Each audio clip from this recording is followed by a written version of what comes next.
Hello everybody, and welcome to the third and last webinar in our series of webinars concerning caring for people with early breast cancer. We're going to quickly introduce ourselves. So let's give an introduction to the webinars. Some of you will already be aware, but just to recap, we've been sponsored to develop a mini-series of 3 seminars as educational support for nurses caring for people with early breast cancer. So let's give an overview of the webinars and the content. So a number of you will have logged on to our first and second webinar in the series. If you didn't manage that, then don't worry, because you can access the recording from the EON's website, which is www.cancernurse.eu. The first webinar was November the 21st, and that looked at early breast cancer as a disease. It looked at pathophysiology, risk factors, genetic breast cancer. We also considered MDT working, the European guidelines, and decision-making. And also in that webinar, we also looked at how do patients present and how do they get diagnosed. And then we gave an overview of early breast cancer surgery so that we could then focus in the second webinar on adjuvant therapies. So in the second webinar on the 5th of December, we looked at adjuvant therapies and emergencies. We covered an overview of adjuvant therapies, including neoadjuvant therapies, chemotherapy and targeted therapies, radiotherapy and endocrine therapy. We looked at assessment and management of treatment side effects and symptoms, and we looked at emergency situations and how to manage them. So as I said, this is the last seminar just before Christmas, and we're looking today at the impact of early breast cancer on people and their families. We're looking at living well during and after treatment, and we'll include exercise, diet, fear of recurrence, menopausal symptoms and bone health. We're looking at also emotional adjustment and management of common symptoms. We're including educating patients about signs and symptoms of recurrence, and then end of treatment plans. So let's get started with webinar 3. Thank you, Theresa. If you were able to join our last webinar, you have heard Theresa talk about treatments for breast cancer. Having cancer and being treated for it can cause a number of symptoms. In this webinar, I will be highlighting the most common symptoms that occur for patients with breast cancer, which are dyspnea, fatigue, lymphedema, neuropathy, menopausal symptoms, and bone pain. All of these symptoms have a major effect on living well with and after cancer. The first symptom is cancer-related fatigue. The National Comprehensive Cancer Network has defined cancer-related fatigue as a distressing, persistent, subjective sense of physical, emotional, and/or cognitive tiredness or exhaustion. This is related to cancer or cancer treatment and is not proportional to recent activity. This type of fatigue significantly interferes with usual functioning. It is more severe, persistent, and debilitating than normal fatigue and is not relieved by rest. Synonyms of cancer-related fatigue are weakness, tiredness, asthenia, or exhaustion. Clinical signs of cancer-related fatigue can be exhaustion, lack of energy, loss of drive and personal interests, and impaired memory and concentration. Prevalence ranges from 15% to 90% of all cancer patients.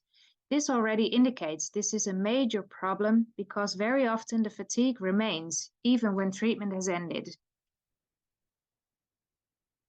Possible mechanisms that are involved in cancer-related fatigue are a low hemoglobin level This has a negative impact on overall quality of life, with fatigue being the major symptom.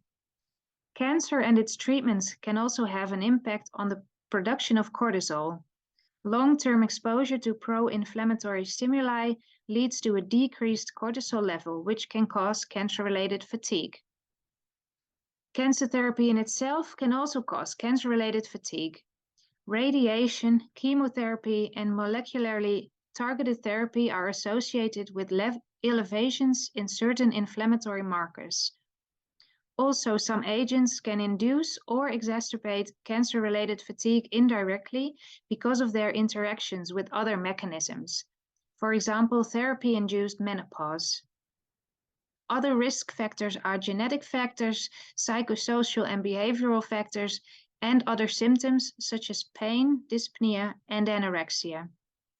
Especially depression, dyspnea, and nausea have strong correlations to cancer-related fatigue. Management of cancer-related fatigue is very complex because it is multidimensional and multi-causal.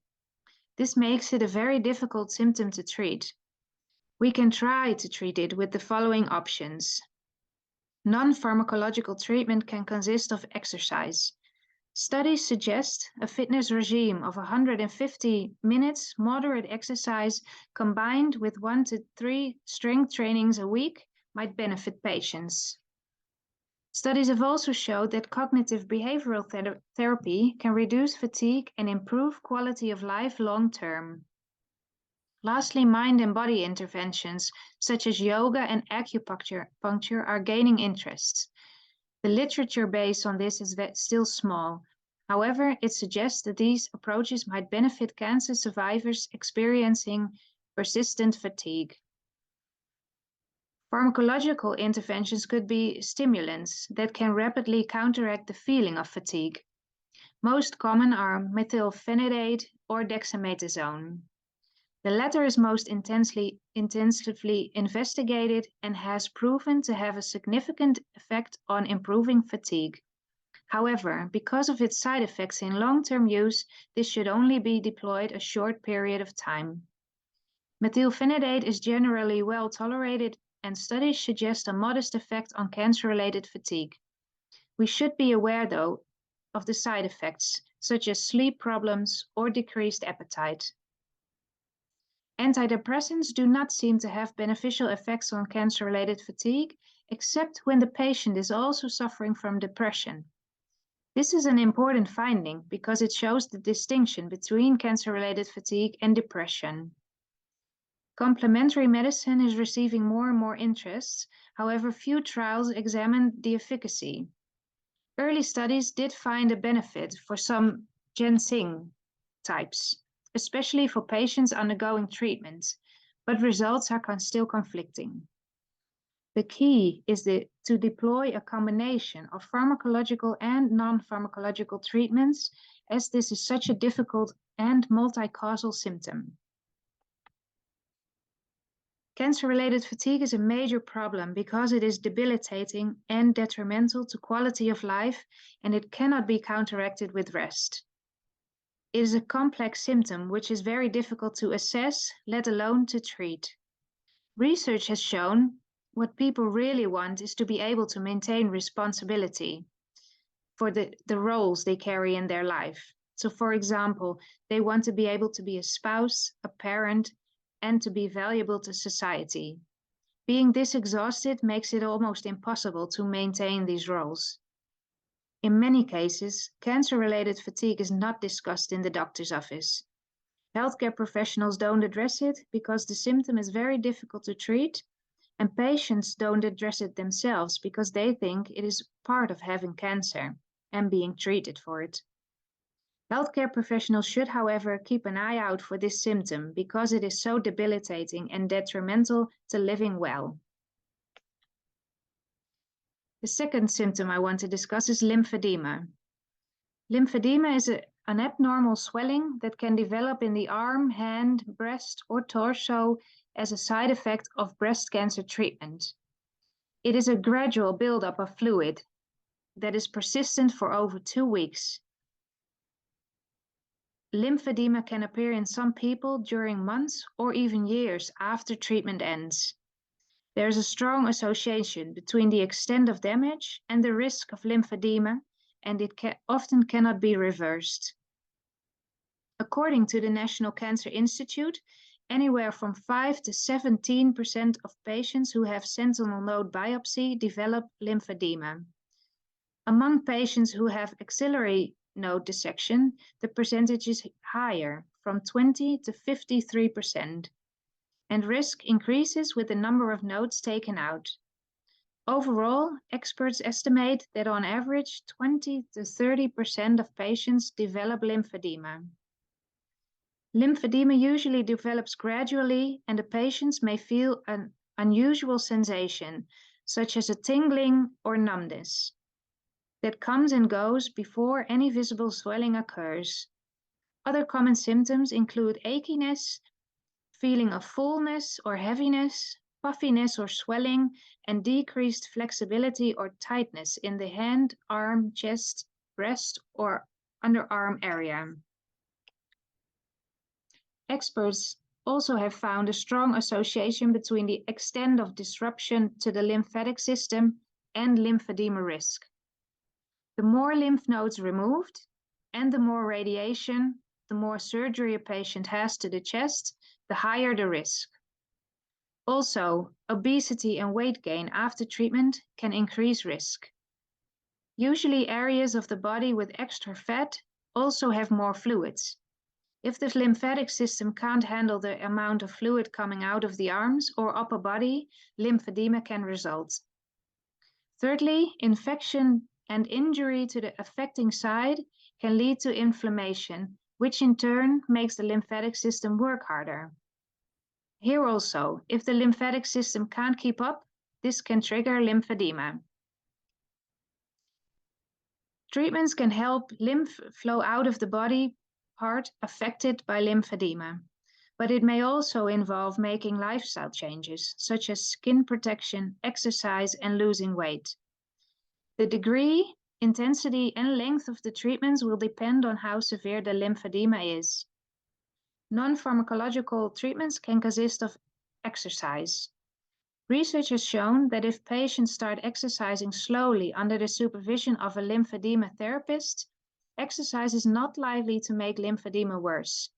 Some studies suggest that it can play a role in reducing lymphedema flare-ups. There is not a lot of research on the effect of compression sleeves, but experts have found them to be an effective part of the overall treatment plan for lymphedema. If a patient is overweight, they are more likely to experience problems with lymphedema. Therefore, it might be a good intervention to have a patient lose weight. Also, manual lymphatic drainage is a light form of massage to move excess lymph and fluid out of the tissues and back into the lymphatic vessels. And lastly, the use of a pneumatic pump can stimulate the flow of lymph in the right direction. This is a machine that has an inflatable sleeve or vest-like garment attached to it with multiple chambers like balloons that inflate one after the other. Pharmacological or invasive therapy can consist of laser therapy. This has not been researched extensively yet, but some small studies have found that it can help reduce the volume of the arm, break down scar tissue, and increase range of motion while reducing tightness for some patients. Surgery is considered experimental, though some results are promising.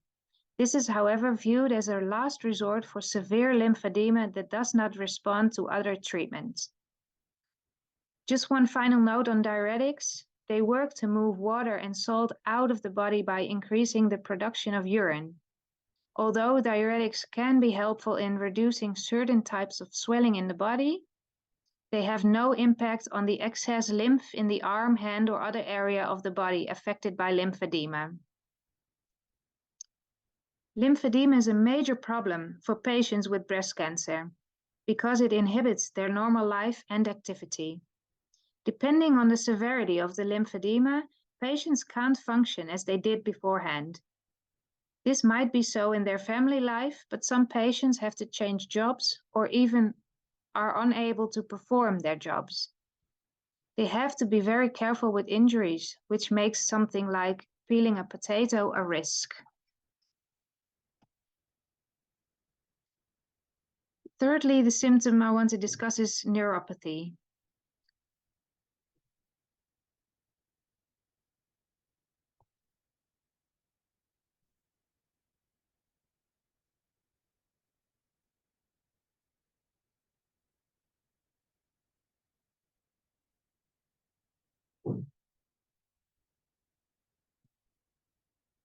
Start this slide over.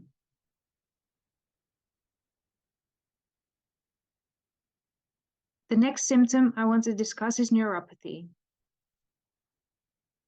Some of the medicine given to treat cancer can cause damage to the peripheral nerves. This is called neuropathy. Mostly this results in pain in the hands and feet. When multiple nerves are damaged, it's called polyneuropathy. It cannot be predicted whether a person will suffer from neuropathy. Overall, the rule is the more chemotherapy a person receives, the more a person is at risk of developing neuropathy. The type of medicine a person receives matters. Not all chemotherapy will cause neuropathy. Breast cancer patients have chemotherapy regimes with taxanes, alkaloids, and platinum-based drugs, all of which can cause neuropathy. Also, the less time between chemo, the more chance of developing neuropathy. Comorbidity is also an influence. For example, having diabetes or a pre-existing type of neuropathy increases chances on developing neuropathy during and after cancer treatment. Usually, neuropathy develops gradually after a couple of rounds of chemo, and often the symptoms will start in the toes and feet, and symptoms can increase with every cycle of chemo. Symptoms can be a numb feeling or tingling feeling at the endings of the nerves in your hands and feet. People describe this as a feeling of walking on cotton or pillows. Also, there can be a loss of strength in the lower arms or legs. This can cause problems in keeping a balance on a bumpy road, for example. Also, people can experience burning or stabbing pain in the legs, feet, or hands. This sometimes feels like they are walking on barbed wire. Often people will experience pain at the point of the damaged nerves, for example, socks that can hurt the feet. And people tend to be more sensitive to hot and cold touch. Lastly, people can experience a loss of strength because neuropathy can cause the muscles to tone down. Also, people can feel cramps in their hands, feet, arms, or legs. Neuropathy caused by cancer treatment is hard to manage. Often there will be a wait-and-see policy to see if the neuropathy will decrease over time. If not, there are a number of interventions to be deployed. Non-pharmacological treatment can consist of physiotherapy. Strength, balance, and stability can decrease due to neuropathy. A physiotherapist can help to maintain that what is left or improve these issues. An occupational therapist may help with adjustments in the home in dealing with neuropathy, and a TENS can also be helpful. A transcutaneous electroneurostimulant is a small device that releases small shocks. This does not take away the pain, but it can alleviate the pain. This is a non-invasive treatment and has no side effects. Pharmacological treatments could be the use of medicine like amitriptyline, gabapentin, or pregabalin. These drugs were originally developed for patients with depression or epilepsy, but also work in patients with nerve pain. It is very important to take these medicine on a set time every day. Side effects can be drowsiness or sleepiness. Normal painkillers like paracetamol or anti-inflammatory drugs will not help against the pain caused by neuropathy. Neuropathy can limit a person in daily life, for example, during sports, walking, working, sleeping, and during domestic chores. Also, neuropathy can have an influence on how a person feels.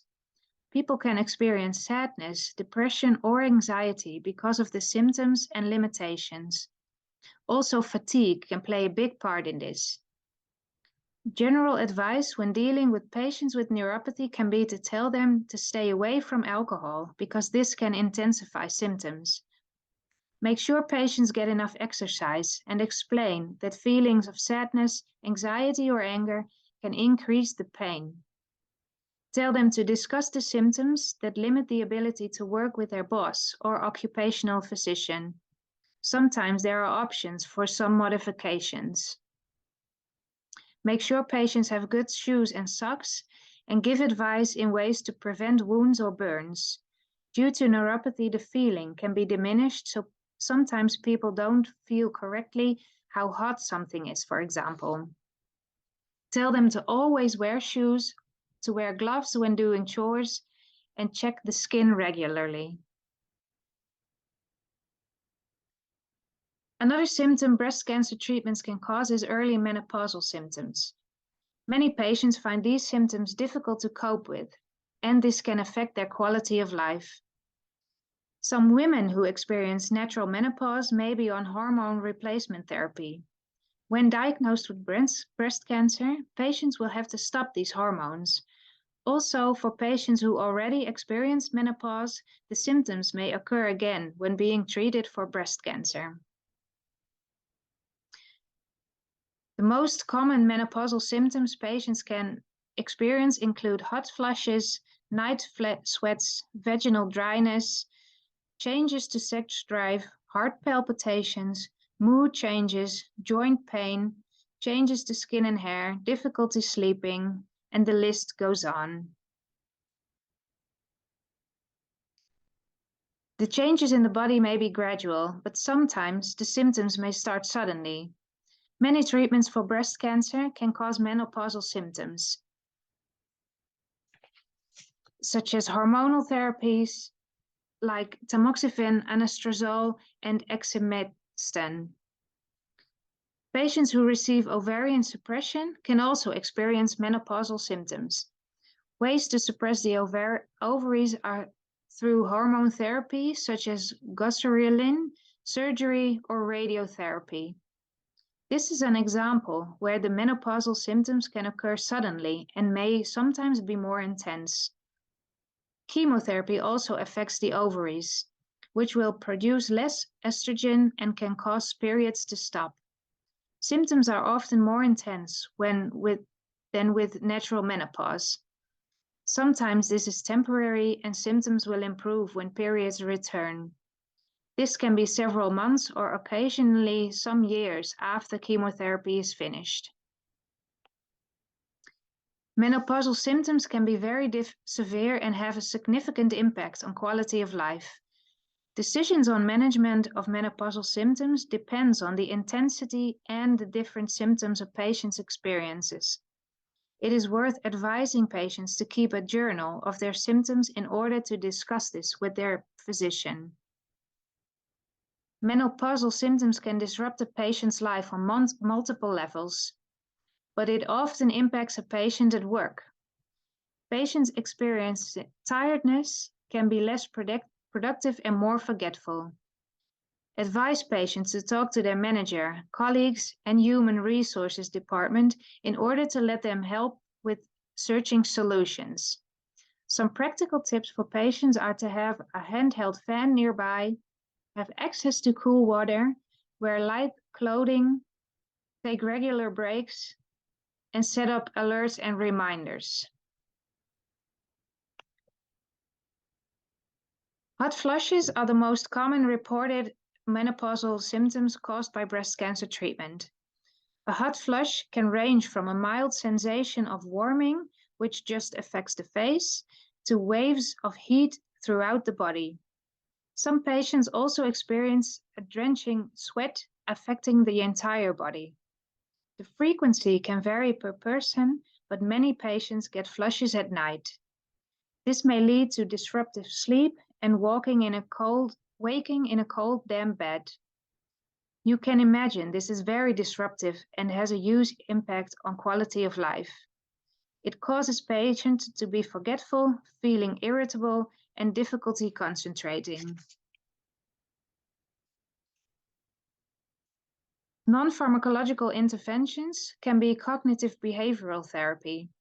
Some studies have shown to help with menopausal symptoms like hot flushes, night sweats, and low mood. Also, there are a number of complementary therapies that might help with dealing with these symptoms. Examples are acupuncture, aromatherapy, massage, and reflexology. Other non-pharmacological interventions can be to keep a paper fan or handheld fan nearby, tell patients to wear layers of cotton clothing so they can remove something during a hot flush. There are some pillowcases available specifically to keep cool. Also, it helps to have cold water with them, either to drink or to spray on the face or the wrists. And patients best avoid caffeine, alcohol, and spicy foods. There are also a number of pharmacological interventions that can be deployed. This has to be discussed with a physician carefully because some of these drugs may interact with the treatment against cancer. Antidepressants like citalopram or paroxetine can help to reduce hot flushes for some. Often these benefits wear off over time. These drugs may take some time to have an effect. Gabapentin and pregabalin, normally used as painkillers, may also help to reduce symptoms of menopause. Clonidine for high blood pressure may have an effect for some people. Having cancer and treatment will almost always affect how patients feel about body image and intimacy. Patients may not feel like having sex, but menopause can also have a big effect on the intimacy of a patient. Patients may feel less sensation during sexual intercourse, which means it will take longer to orgasm or the intensity of the orgasm can be reduced. Also, some problems can occur with arousal due to treatment or due to tension and anxiety. And lastly, vaginal dryness can be a huge problem. Of course, a patient can still enjoy other forms of intimacy. However, most patients consider this a problem. Some treatments can affect the level of estrogen in the body. Reducing the level of estrogen may cause vaginal changes such as dryness or irritation. Often, this is a side effect not mentioned by the treating team. But patients should know to talk to their breast cancer nurse if they experience these symptoms, because it is a distressing symptom for people who have had treatment for breast cancer. There are some actions that patients can take. Non-pharmacological treatment for vaginal dryness can be the use of moisturizers. This can give relief from the dryness and discomfort regardless of sexual activity. From the best effects, patients should use this every couple of days. Also, lubricants can be used. The difference with moisturizers is that lubricants usually work for a shorter period of time. Lubricants are mostly to help prevent pain during sex and intimacy. They can be used alongside moisturizers. It takes some time to find a moisturizer or lubricant that suits. Patients should take some time to try different brands and to see what fits best for them. Another thing women can do to decrease pain during sex is pelvic floor exercises. This can help to increase blood flow and might help to be able to relax the muscles to minimize pain. It can also help heighten sexual feelings. Women can also try hormone-based treatments. It is not usually recommended for women after breast cancer treatment, but sometimes this can be considered. Hormones such as estrogen can be applied directly to the vagina. Hormones are then absorbed by the body. When women are taking tamoxifen, vaginal estrogen can be safely used. When taking aromatase inhibitors such as anastrozole, this is not recommended. Some tips for patients getting back to intimacy are: try to start afresh. Give advice to patients to not compare themselves or their partner with how they were before the cancer diagnosis. Make use of lubricants and moisturizers, like I said. Do pelvic floor exercises. Advise patients to explore their body again. This may help a patient to discover what is pleasant and where it is painful. Take your time and don't rush. Let patients think about what they are wearing. It may feel uncomfortable to go fully naked with their changed body. For men, a vacuum device might be helpful to use, or the use of Viagra can help. Associated to this is libido. Libido is the desire for sex and intimacy. Having a breast cancer diagnosis can cause anxiety and emotional distress. On top of that, the fatigue and stress that a treatment can cause often decreases libido. Also, some breast cancer treatments may decrease libido. Side effects of breast cancer treatment that can cause lower libido are anxiety, depression, hair loss, weight changes, fatigue, trouble sleeping, lymphedema, vaginal dryness, menopausal symptoms, and the list goes on. Also, some pain medicine and tamoxifen can contribute to a lower libido. Managing the loss of libido can be very difficult. We can advise our patients to talk to their partner about how they feel. Let them share their concerns, also to let the partner know they aren't at fault. Support groups might also be helpful in order to share feelings with others. As previously mentioned, the use of lubricants might be helpful when sex is painful. Patients may want to try out new sexual positions. An important step in getting the sex drive back after a breast cancer diagnosis is to start feeling good about yourself. So advise patients to do activities that boost their spirits and confidence is very important. Lastly, patients might benefit from using a vaginal dilator to stretch the vagina over time. The last symptom is bone pain. Bone pain or aching joints can be a side effect of some breast cancer treatments, but it can also be a menopausal symptom. It is very important that patients know to speak up to their treating team when they experience bone pain. Osteoporosis is a condition where the bones lose their strength and density, which can lead to weaker bones and even fractures. Lower estrogen levels brought on by chemotherapy, ovarian suppression, hormonal therapy, or aromatase inhibitors can cause bone pain and osteoporosis. These treatments all have an effect on the level of estrogen in the body. During and after menopause, bones become less strong and the body's ability to heal is less. This can cause bones to become fragile and they can break more easily. Although osteoporosis cannot be cured, there are things patients can do for themselves and there are treatments available. Unfortunately, there is no cure for osteoporosis. There are some interventions that might help people. Patients experiencing bone pain may do well when they have a well-balanced diet and do regular physical activity. Calcium and vitamin D are nutrients that are important for bone health. Also, no smoking and limited alcohol consumption are important for better bone health. Bisphosphonates are often given to breast cancer patients to treat osteoporosis. This is usually given in the form of a tablet or an injection in the vein and helps to strengthen the bones and reduces risk of fracturing. Sometimes it is referred to as bone hardening treatment.